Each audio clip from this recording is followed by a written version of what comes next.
Good evening and welcome to News from Neptune for the 21st week of 2017. I'm Carl Estabrook.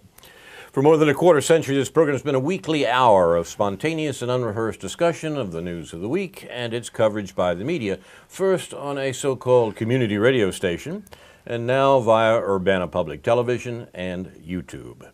Our program's name, News from Neptune, comes from Noam Chomsky, who's been writing sensible things about U.S. politics for half a century.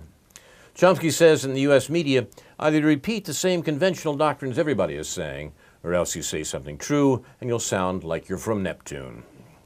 Tonight, David Green and I will try to say some true things on a L'Ordo Reign edition. Regna, pardon my French. L'Ordo Regna edition. The order reigns, order is in place, is a motto, actually it goes back to Rosa Luxemburg in the 19th century, about the reestablishment of political order against revolutionary attempts by the working class. This particular poster comes from May of '68 in France, when the Student Worker Alliance challenged the state of French capitalism and won. And the last 50 years in France, of course, has been efforts to dissolve and reduce that victory, and it is largely successful. Order reigns in Europe today after the visit of the President of the United States to NATO, an organization established to make sure that order reigned in Europe after the Second World War, where order was understood to be the control of U.S. capitalism of the post-war world. That's NATO's job, and it's been extended by modern American administrations to the world at large. The celebration of that order took place this last week, and to everyone's dismay, the American president didn't seem to be entirely with the program, which has led to an outrageous attempt to say, well, of course, he's crazy and has to be removed from office. What it actually does is point up the repressive and murderous activities of U.S. and NATO foreign policy around the world. That's what should have been talked about in Europe and occasionally was, but instead we get reflections on Donald Trump's hair. That's what counts as news and commentary in the U.S. We should do a better job, David. You're setting a pretty low bar there, Carl. And the low bar is set by none other than the New York Times columnists, a few of whom I read this morning, as well as Charles Krauthammer, who I'm sure you'll want to bring up. The purpose of these columnists, of these deep-thinking columnists, is to make order out of chaos, out of the alleged chaos or perceived chaos of what's going on in the world right now, and they need to make order to the satisfaction of the minds within the minds of those people who benefit from the way the world is, from the whole neoliberal, neoconservative complex of the way things are. And to do that, they have to lie a lot. They just have to make stuff up. And so if you read Thomas Friedman's column from earlier this week about his travels through the Midwest of this country, if you read David Brooks's high-minded analysis based on the work of George Packer, about what the American narrative is and how our narrative has fallen apart and how we can move on with a new narrative.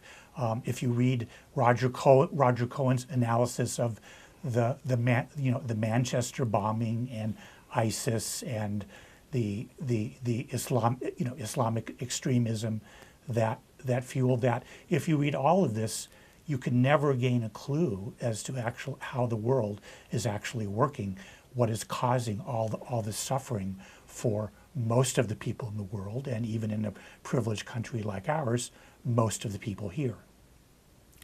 Too true, and unfortunately what we get from our leading commentators on the left these days is a rather vicious form of neoliberal identity politics that says if there are problems in the society, those problems come from discrimination. And all we have to do is overcome discrimination, and everything will be ducky. This is a particularly vicious narrative. It's false. And it seems to me to be taken up by a lot of people who think of themselves as being on the left. I was shocked this week to read a column by a writer for the National Lawyers Guild, which has been on the left for 2 generations, really, saying that, well, we really can't get too excited about the free speech arguments on campus because a lot of free speech is hate speech, and that means that there are some discriminated against groups who are not represented by this. Therefore, we can't really make it a general principle that free speech is to be allowed on campus or elsewhere in the society. Quite shocking. I was just appalled by it. And I think there is a fairly deep theoretical problem there, theoretical in the sense that for neoliberalism, the explanation for inequality is discrimination. People are not treated equally in the society, and therefore we've got to overcome those elements in the society that speak nastily about them and don't treat them with proper respect. That's the way we deal with inequality. This is a pose adopted by American liberals about 2 generations ago when they gave up the real reason for inequality in American society, which is exploitation. Economic exploitation, capitalism, produces inequality, and the amazing thing is in the last 40 years that inequality has grown, and not only grown at a constant rate, but grown at an accelerating rate. Now, when American liberals stopped complaining about that, they had complained about it for a while, from the New Deal through the 60s. When American liberals stopped complaining about that, they had to find another explanation for inequality in society, and they centered on a real evil, discrimination.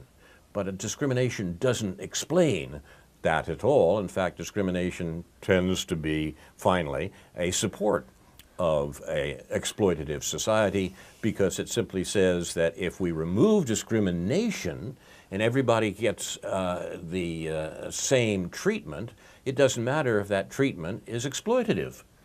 And so the American left in a generation has given up its real reason for existence, a criticism of the economic nature of the society in which it lives. And the name of the surrender is identity politics, and I'm astonished, quite frankly, at the hysteria shown by the elaborators of identity politics, of which we've had some recent examples here in Champaign-Urbana. Yeah, and it's telling that the notion that we only need to struggle with discrimination is just that conservative Republicans, mainstream conservative Republicans, have become, since the era of the Civil Rights Movement, perfectly comfortable with that notion too. That doesn't upset them. There was a certain amount of pushback against affirmative action and various things, but when all is said and done over the last 50 years, both parties, the establishments of both parties, basically agree that the cure to our problems are getting more people of different kinds involved in ruling our country. Even Mitt Romney had his famous women in binders that he claimed to have when he was accused of not including women. So this has been a kind of, there's been some progress. There's a kind of civilizing element to all of this, as Chomsky always comments on, but it's long since not been dealt with at any fundamental class-based level. And I think Paul Street on Counterpunch a day or two ago had a column listing the evils of identity politics, and this morning he has one summarizing the nature, the futile nature of supporting the Democratic Party going forward. And he refers also in that to Thomas Frank's Listen Liberal, Listen Liberal from a year or two ago, when he talks about the rise of the professional class in relation to the Democratic Party. And apparently Thomas Frank has written a post-election afterword to his book that Paul Street refers to in his column this morning on Counterpunch. The question of Trump's competence as American president was the cynosure of American columnists, it seemed to me, after his recent trip. It's interesting because it seems to me that the policies being followed by the Trump administration are just the policies that a Clinton administration would have followed. And yet our papers are full of notions about why Trump is not up to the job of being president, as shown by the fact that he pushed the president of Montenegro. I mean, this is amazing stuff, and so far from a serious political discussion in this country that it's matter for psychiatrists, not political scientists, I think. Yeah, well, I mean, and I don't know if you have to be a psychiatrist to understand that the privileged class. I mean, I referred to somebody like David Brooks wrote this column based on the work of George Packer, who I think was writing for the New Yorker at the time that he supported the Iraq War in 2003, although he later recanted or regretted in some way his support for that war. Someone like this in the liberal establishment simply can't get away with rejecting the basic American exceptionalist narrative and then breaking it down into various other narratives and let's scratch our chins. There's my chin, and figure out which of these narratives is really going to suit us moving forward, so that George Packer, a liberal, allegedly liberal Democrat, is picked up on by David Brooks, a basically conservative Republican who doesn't like Donald Trump, and they all get together and they understand that we've got to do some more deep thinking about this and understand what American exceptionalism is moving forward. And it's the same thing. What they're proposing is that it should be the same thing it's always been, which is basically lies. Lies about what the history of this country has been, lies about where we're at right now, lies about what our role in the world is, what the way we're treating other people, and then it all culminates. I'm gonna provoke you here, but was Charles Krauthammer saying in his column this morning that the Saudis have decided to reject radical Islam? Yes, yeah. We've got to break this down a little here, if it's possible. That the Saudis, that after Donald Trump's trip, the Saudis, and which Charles Krauthammer largely approves of, he's beginning to find favor by doing the things that the neocons want. That the Saudi royal family is going to separate itself from the Salafist movements that have been generated by Saudi Wahhabi Islamic fundamentalism. How do you even wrap your head around any of that? Well, of course, the American government has a serious problem here in the sense that it's killing people throughout the Mideast, and it needs an excuse for doing that. You can't just kill people, week after week, year after year, generation after generation, as the U.S. does, and not have people notice. And indeed, people in the Mideast do notice, even if Americans don't too much, that these wars are continuing, and that the Trump administration is following the same policies for all practical purposes that the Obama-Clinton administration followed. And it's worthwhile to remember that it was the Obama-Clinton administration that Hillary Clinton was Secretary of State for Obama for a good part of his second term, and was particularly instrumental in the depredations in Libya and in the South China Sea. So we're talking about a continuity of policy here, continuity that stretches back through several administrations, including to the first Clinton administration, if you like, and the purposes or the explanations of that policy has been, of course, a pack of lies from the beginning, general lies and specific lies, a war on terrorism, and of course it's not terrorism at all that's being attacked. It's countries that want to run their own affairs, particularly economic affairs, when the U.S. insists that we will be in charge of the economies of the oil-rich region of the Middle East, and anybody who doesn't like that is liable to be killed. Now, in that situation, the last presidential election came along with a absolutely horrifying possibility raised for the American political establishment. And that was the possibility that the new president would not be following the script on war around the world for the economic control of the American 1%, and may even depart from it.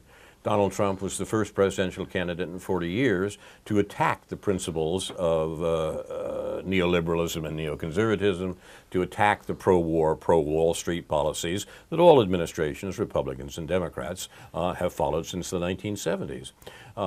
This was a serious problem, and there were two ways to handle it. One way was to make sure that Trump didn't become president, or if he did become president, make sure he could be removed, and they've thought about that quite carefully. The other, of course, was to listen to Trump's badinage and then make sure that the policies his administration follows had nothing to do with what he had to say, but rather simply continued the policies of the previous administration, that he would do as president what Hillary Clinton would have done had she become president.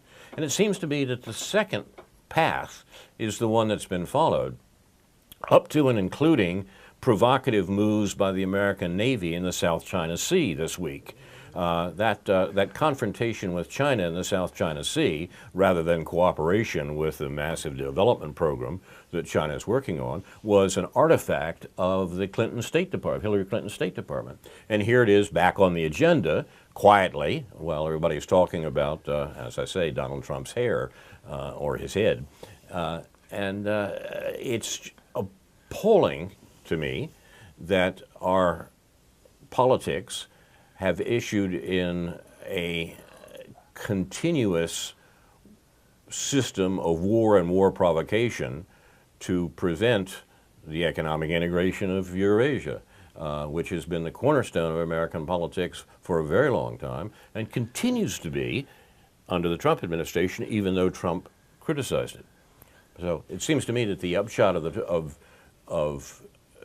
Trump's trips has been a return to the status quo ante, a return to the continuity of American foreign policy, which means that many more people will die around the world. And that's what we should be concerned about. Yeah. One thing that I wanted to fit in here in relation to Krauthammer's column and his hope that there's going to be a kind of a moderate Sunni dominance in the Middle East, and, emerging Sunni dominance in the Middle East to put Iran in its place and deal with Syria and so forth. But Krauthammer, who identifies as a neoconservative, but that also reminds one of what Thomas Friedman was saying for years after our failed invasion of Iraq in 2003. He was hoping for something called, or he felt that he saw something called a Sunni revival in Iraq and in perhaps other parts of the Arab world that would hold the day, hold the line against the Shiite radical forces that the Sunni moderates, quote unquote, were going to whip the Middle East into line in a way that America could support and be proud of and pretend that they were sort of like us. They were coming around to a kind of moderate Sunni, moderate religious way of looking at the world. So again, there's this return to this consensus about Sunniism and the hope for Sunniism. And just to add to that, again, I want to refer to the interviews on reality on the Real News Network that Paul Jay has been doing with a Canadian Middle East scholar from Iraq. I said wrongly last week that he was from Iran.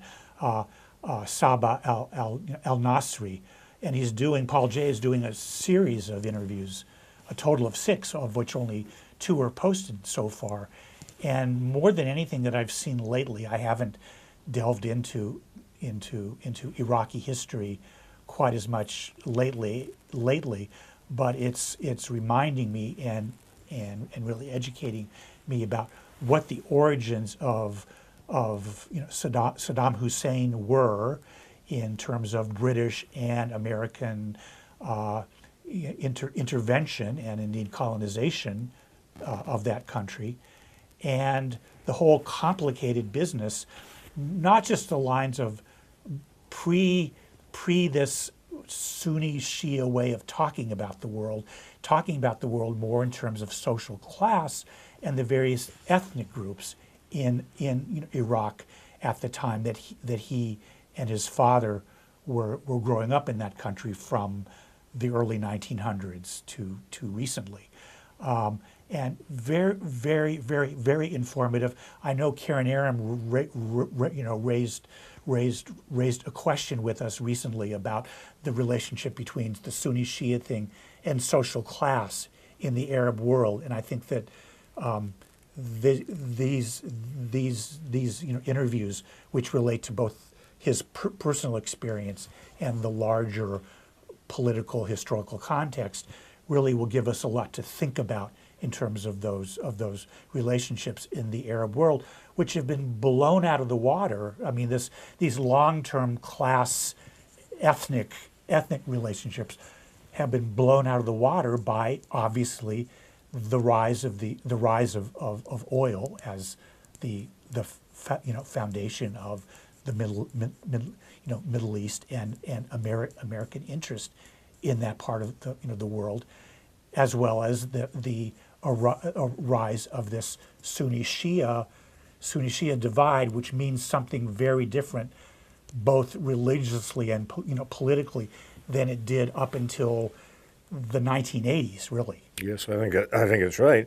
And the U.S. was largely responsible for exacerbating the Sunni Shia contrast throughout the Middle East, in that the invasion of Iraq, where a Sunni majority had been in charge and a Shia minority had been in a junior or cadet position under Saddam Hussein, that altered as a result of the U.S. invasion, in that the opposition that the U.S. encountered from Sunni circles in Iraq was countered, particularly by General Petraeus when he was in charge of the invasion, by encouraging the Shia to oppose the Sunni majority in Iraq. This is after the fall of Saddam Hussein. This is when the U.S. was trying to exert control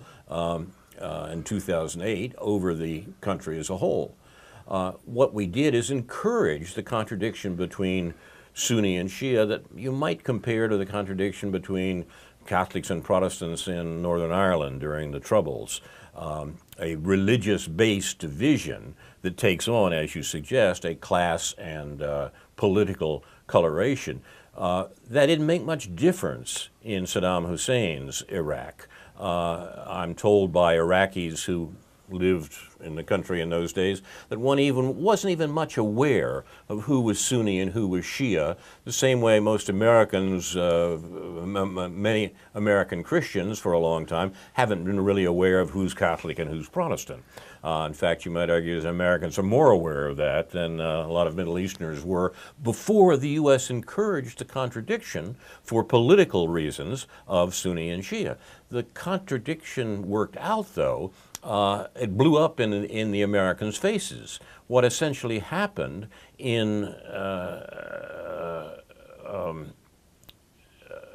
Iraq was that both communities, Sunni and Shia, opposed the American control, and the Shia took the occasion to exercise their control over the country with American backing, because the opposition to the Americans, the resistance to Americans, were coming largely from Sunni. But when the smoke cleared, and it really hasn't, when the smoke cleared, the Shia were in charge in Iraq and had support from Iran. And the U.S. had effectively lost the war in Iraq in the sense that it couldn't control the government that emerged in Iraq very easily, and that government was a Shia government supported by Iran. So this is a situation, by the way, and that's the background to the rise of ISIS, which has its roots in the defeated Sunni communities, and particularly the defeated Sunni army left over from Iraq. Now, that's the situation that the U.S. produced, in a sense, inadvertently, but it encouraged this Sunni-Shia confrontation, which is spread throughout the Gulf, as you explained, because of Saudi Arabia's backing for the puritanical and militarist form of Islam that goes by the name of Wahhabism. I thought the best headline about Donald Trump's playing footsie with the Saudis was, I think, well, maybe it was The Economist in London or something, and said, Trump moves to the Sunni side of the Straits. The Straits, of course. Straits, yes. Yes, Straits. In the Persian Gulf. The contradiction between Iran and Saudi Arabia, with Saudi Arabia and Israel essentially being in league with one another, is the contradiction that the U.S. produced and has been playing on all along. The point of Barack Obama's Iran policy had very little to do with nuclear weapons. Americans knew perfectly well that the Iranians didn't have nukes and weren't building any. But they used that as a basis for saying, well, we need to do an arrangement, we need to do a deal with the Iranians, on the grounds that what the U.S. wanted to do was to reincorporate the Iranians into the overall framework of order in the Gulf that let the U.S. Continue to control energy flows from the Gulf. That's always been the real interest of the United States in the region. The result, though, was remarkably contradictory from the American point of view. We essentially lost control of the government of Iraq. Iran gained that, and our attempts to regain control, or at least a spirit of conviviality with the Iranians that the Obama administration worked so hard on, seems to have declined, at least, and has been attacked by those elements in the American government who say it's time to go to the Sunni side of the Straits, it's time to get in bed with the Saudis, wretched as they are, and produce round two of the U.S. attacks on the Middle East in the 21st century. Round one was the invasion of Iraq. Round two is the Trump administration's proffered invasion of Iran. It's a very bad and threatening picture, and we will probably get a lot worse before it gets better. And a word about Israel-Palestine, if not Trump's trip there, which I don't even know much about, to be honest with you, except for the photos I saw. That's all right, neither did he, right? Yeah, right. But the context of the Middle Eastern broader context of the the Israel-Palestine conflict has obviously changed a lot in the last few years, especially since 2001. I'm not prepared to say in detail how it has changed, but in spite of the fact that the context has changed, it doesn't seem like the Israel-Palestine conflict has really changed a whole lot. It's the same. Israel must be worried about a lot right now. They must be worried about what's going on in the rest of that region, with all the focus being on Wahhabism and Iran and Syria and everything like that. But then again, they've upped their quote unquote foreign aid from us, which used to be about $3 billion a year, and now is about $4 billion a year. And of course, that's probably in real dollars, that's probably the same as it was in the 1980s. But well, who cares right now? It's a lot of weapons. It's a lot of weapons that we give them, whereas opposed to the Saudis, who actually buy our weapons and keep our military contractors busy with their oil money. So, but in a strange sense, it's never seemed like Israel-Palestine. I don't know if you get the sense or not. Israel-Palestine is sort of on everyone's back burner right now, and maybe that's fine as long as there's the status quo in the occupied territories. And I get the sense that even on college campuses, which there's been a lot of pro-Palestinian activism the last few years, things have died down a lot. The boycott movement isn't, over the last year, it isn't what it was. So there's something, I don't know what's going on, but it's just not, the whole thing doesn't have the same tone to it as it did a year or two ago, or especially since Gaza, the latest assault on Gaza in 2014. Let me offer you a fantasy of what's going on and what we might be seeing before too long. My fantasy is that the fundamental reason for the U.S. to control the Middle East, which has led to so much death and destruction since the Second World War, that fundamental reason is changing, and with that change may come a change in the relationship of the U.S. to Israel, and it's that relationship that is at the root of the problem of Israel and the Palestinians, because Israel knows it can rely on the United States for support, regardless of what the rest of the world thinks about its apartheid system. Remember, apartheid in South Africa failed when American support for apartheid South Africa weakened with the internal struggle and the external disapproval of other states of the ongoing apartheid in South Africa. American support was crucial. White South Africa could continue as it had so long as it had American support. But when, for foreign policy reasons, America decided that maybe that support wasn't worth what it was doing, and when the liberation of southern Africa was supported by the brave resistance of Cuban troops, suddenly it became the case that white South Africa had to do a deal because it couldn't rely on Washington as the support for apartheid.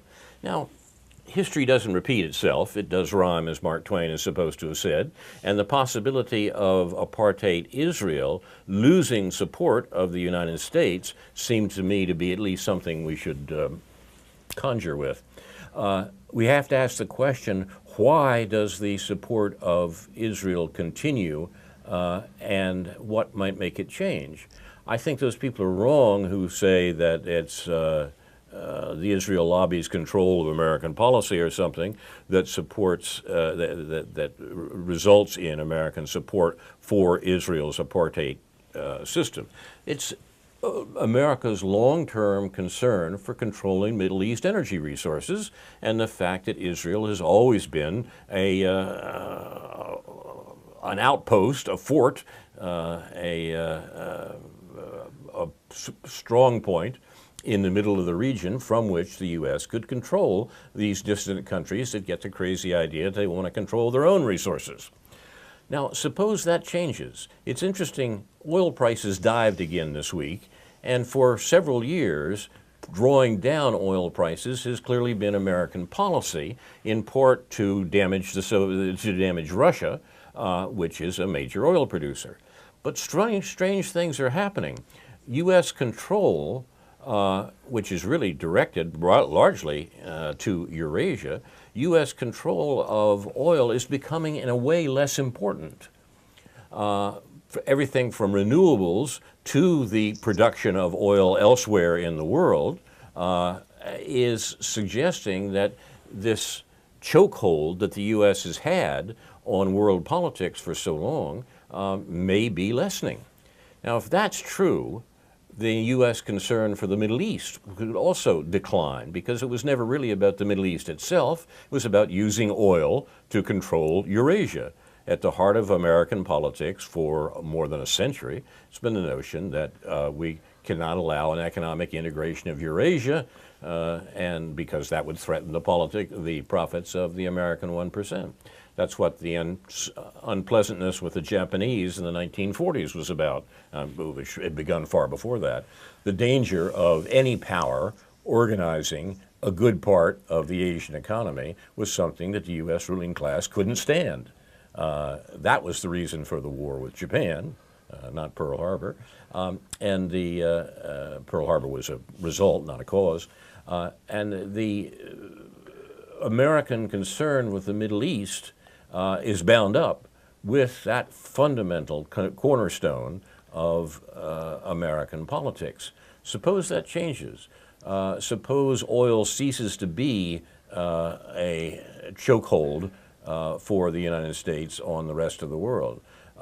If that changes, a lot changes in the Middle East too. And it's not out of the question that someone could say, that some American leader could say, look, we're not going to spend money and time and effort on these issues. They're not in our interest anymore. Trump came close to saying that in Europe, about NATO this week, and the consternation was considerable, not just in Europe, but in the American ruling class. These issues are open for discussion by the peculiar new administration in ways they haven't been for a long time. Yeah, and what kind of complicates and confuses this issue in a historical sense also is that, you know, when I started following this as a much younger person, it was just assumed that the Arab countries supported Palestine, that they supported the rights of the Palestinian people. It's been long since been understood that the Palestinians don't really have powerful friends anywhere else in that region, or real friends. You know, I mean, it's become very complicated, obviously. So just at this moment, when it's clear that the Palestinians are on their own, other things are going on also. So that's just one complicating factor. And they're ruled by this corrupt Palestinian Authority, represented by Mahmoud Abbas, and it's just a joke, of course. I mean, when he poses with, did he pose with Trump or he met with Trump? It's just a joke. But then again, there's this stuff going on in the background, which refers to the kind of things that you're talking about. And similarly, at this time that seems most hopeless, where the Palestinians just don't seem to have any lever to stand on, or whatever the phrase is, anywhere to stand to actually challenge, to resist what's going on. At the same time, apparently the American Jewish community is less enchanted with Israel for a number of complicated reasons also. I mean, they were less enchanted when, as basically liberal supporters of President Obama, they were of course appalled with Netanyahu's behavior over the last few years, and the visit to Congress and all that stuff.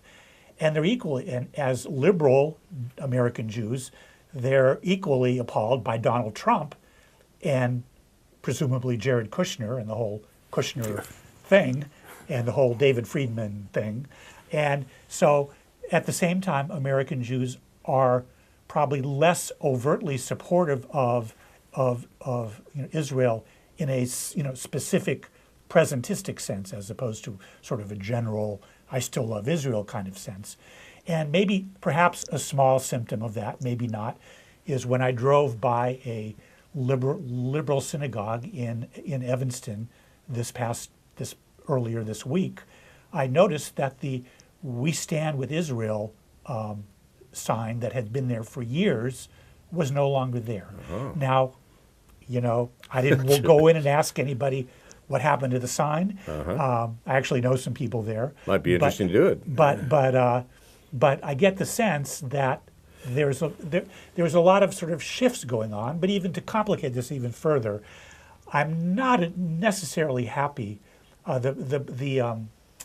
The dissident Jewish group that I most identify with, or have at least in the last few years, Jewish Voice for Peace, which I considered a dissidence sort of rooted in a kind of leftism that I generally subscribe to. They've kind of gone to the identity politics dark side of things in the way they approach a lot of these issues in the Trump era. They've been, again, they're just complicating everything in terms of, well, we're challenging anti-Semitism, but they're opposing Trump in a very typical Democratic Party kind of way. So it's just nothing is you got to kind of understand what's going on in other people's heads and make sense of that in terms of the real world. But it's like there's just a lot of, in my view, a lot of misunderstanding of what's fundamental and what people should really be working for. We're all on Dover Beach. If that's enough to confuse you. No, no, ignorant armies clashing by night. It's very. Yeah. Let me ask about another oppressed group other than Israelis, the Confederates. Do you think I'm talking about the United States or the Confederate States of America, if you like?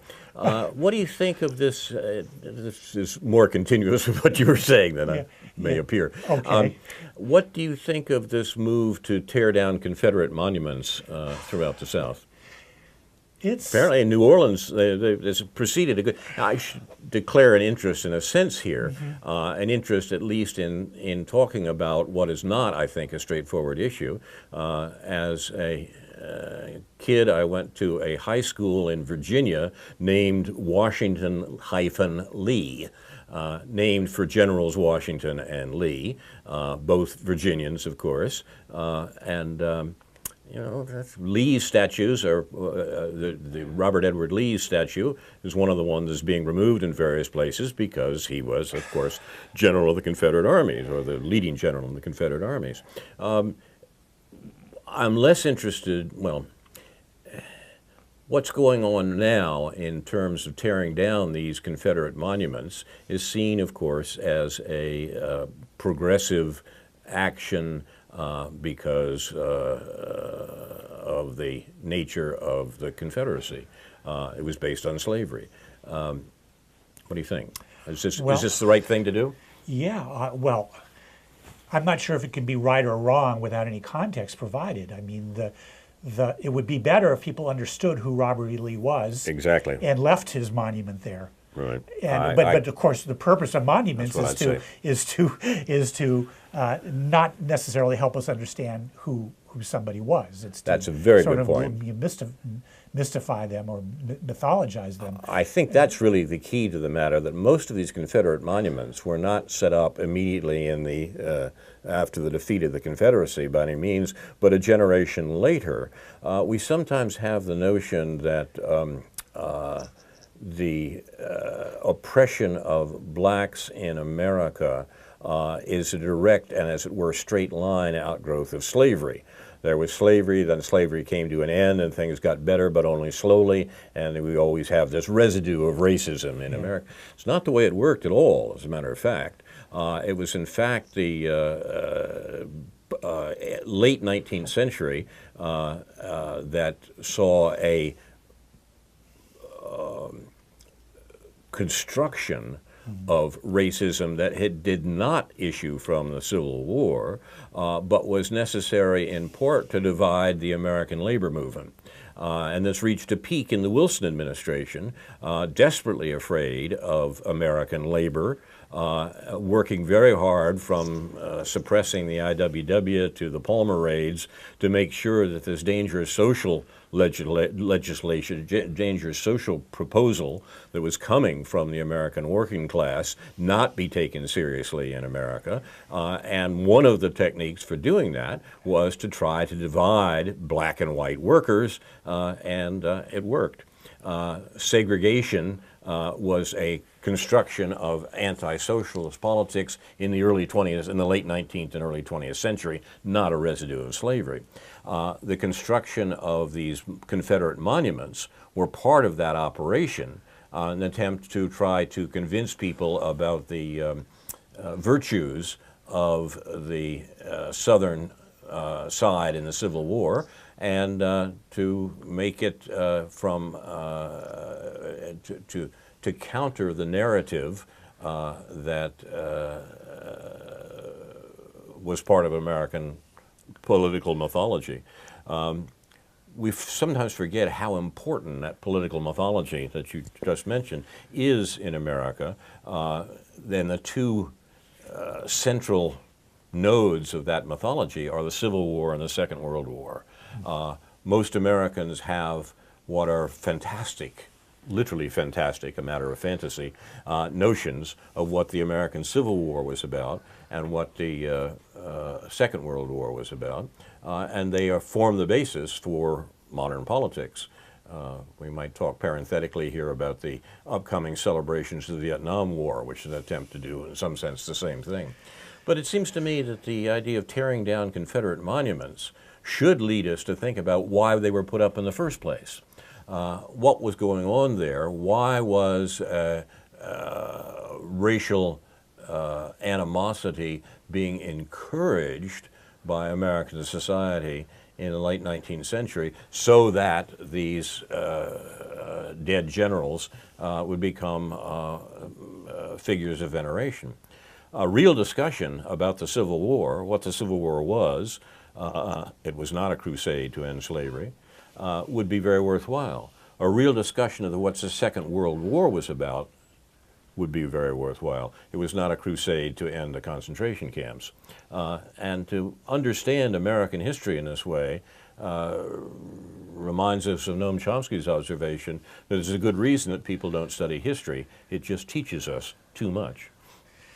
At one level, there's an identity politics aspect, of course, to this. Exactly. And I understand. I mean, people say, well, I don't feel like living in something called the Calhoun dormitory at right. Yale or whatever. Right. I'm not sure if I'm getting that right. Calhoun College, right. Calhoun College at Yale. And fine, explore who this person was, explore where the name came from, and then talk about it and maybe change it, make it an educational process. But the identity politics approach is, well, that's offensive to me. Exactly. So stop doing that. Exactly. You said precisely what I was trying to get at. If I'm offending you in some way by saying something, I'll stop doing that. But that's not the same as historically doing things in a way that helps us understand. Where that came from, and also points to the fact that we have our chief here. It's the same the same dilemma. Okay, it was obviously offensive, should have been gotten rid of, and there was an educational process that went along with getting rid of that. Sometimes that was lost in the conflict and the reductionist aspect of it, but. No, there shouldn't be a chief. There probably shouldn't be a Calhoun, whatever. But let's use this as a kind of teachable moment. And there is a great danger that our popular history of the United States, that has indeed a political effect, gets misinterpreted if we see it as a matter of racism. Surely there's racism in American politics, but American wars have not grown out of racism. American wars did not grow out of anti-black racism in the Civil War, out of anti-Japanese racism in the Second World War, out of anti-Arab racism in the current wars in Southwest Asia. American wars are wars for the profits of the American 1%. Racism is occasionally a propaganda cover for these wars. But to understand, to have the sort of historical investigation that you suggest is necessary for thinking about these monuments would lead us to the understanding of American wars, and that's dangerous. We have state legislatures forbidding the reading of Howard Zinn's Popular History of the American People because it might teach them too much. It might tell people that the Civil War didn't result because Lincoln wanted to free the slaves. It might tell us that the Second World War didn't result because the U.S. wanted to save the Jews. These were not the cases. This was not the case. I was actually going to mention Howard Zinn in this general context because one good function he served among many, besides being a good writer and a good narrator of an alternative vision of our history, a lot of references that he used got me to reading some other things. A couple of the people that I was reminded of that I hadn't thought of for a while as I was thinking about this whole narrative business and how to get beyond this narrative business, he used to refer to a couple of historians, maybe you know them, Richard Drinan and Richard Slotkin, two Richards who wrote about the history of this country in a very different way, about the colonization of this country, about the way the natives were treated, about the role of violence in this country. I think one of them, I get them mixed up, I'm sorry, one of them wrote a book called Gunfighter Nation. And one of them wrote controversial book. One of them wrote a trilogy going from original settlement times, just talking about the role of violence, and especially getting to somebody like Theodore Roosevelt. One of them had a very fascinating critique of Theodore Roosevelt's understanding of the world and understanding of the West. I think that might have been Facing West. But anyway, you could look these up you can look these books up, and we could begin to discuss. I mean, obviously this has been going on for many years, but these things come and go, and then people forget them. They don't talk about them as and never enter into the mainstream of the way we understand these things. And certainly they're not the public schools, from elementary school through high school, don't really deal seriously with a critical view of history. They are dealing with the multicultural view, but that's really pretty much in accordance with neoliberal identity politics. This sort of multicultural view where everybody gets their say, everybody gets their respect, everybody gets their heroes. That's not history. There is one virtue, I think, of propagandistic accounts of history, of the sort that we get in most of our schooling in this country, and have for a long time. This isn't new. There are some people who argue that, in fact, it's changed some in the last generation or so, but I think there's a certain continuity here in that the national story, the narrative, and so forth, has to be a matter of agreement by the political establishment established in general in the community. One of the advantages of a propagandistic account is that its very seamlessness leads people sometimes to say, well, wait a minute, are there any objections to that? Is there another way of looking at it? Is there any way? I have a personal story about that. In the high school that I referred to a few minutes ago. I don't know why I'm having these flashbacks, but hey. We'll deal with that later. I'm an old guy, right? Yeah. In that I had actually perfectly competent history teachers on a secondary school level, but I remember one in the year that we were specifically concerned with American history in the American Revolutionary period. Quite by accident, I came across a novel called Oliver Wiswell by Kenneth Roberts. And the novel was a revelation in the context of the standard American history I was being taught, because it was a story of the American Revolution from the point of view of a loyalist, from the point of view of someone for whom the revolutionary Washington's troops were thugs and criminals. And I said, you know, what nonsense. No one could possibly believe that. We know that Washington and his troops were heroes. But it's a good novel. The novel was published, interestingly, in 1940, which, and the publication itself is interesting in terms of American historical myth-making. There are alternate stories out there, not just Howard Zinn, Sure. and it's worthwhile that people pay attention to them. We need that discussion. A propaganda regime always generates those people who are saying, maybe it isn't true, maybe it isn't right, and we need plenty of that. One of those historians has been around for a long time, but has only become relatively more well known. Gerald Horne, Yes. is also somebody, Horne, and A contemporary one. He's done a series of interviews with in the same context that I referred to before with Paul Jay on the Real News Network. So you might want to check those out because you'll learn a lot if you haven't seen them. But the question is, why is it that somebody who's really done his homework and has such a sound understanding, in this case, of the slave perspective Right. of the American Revolutionary War and subsequent the whole threading through the role of slavery in our wars subsequent to that, and our conflicts with Britain and so forth. That just never seems to surface. It never seems to enter into a mainstream understanding of how that affects our politics now. And it's no big surprise that it doesn't. It isn't in the interest of powerful people for that to actually happen. But it's going to take a critical mass of people understanding these things and then somehow relating that to their political views. Indeed. You've been watching news from Neptune for the 21st week of 2017, a L'Ordre Reine edition.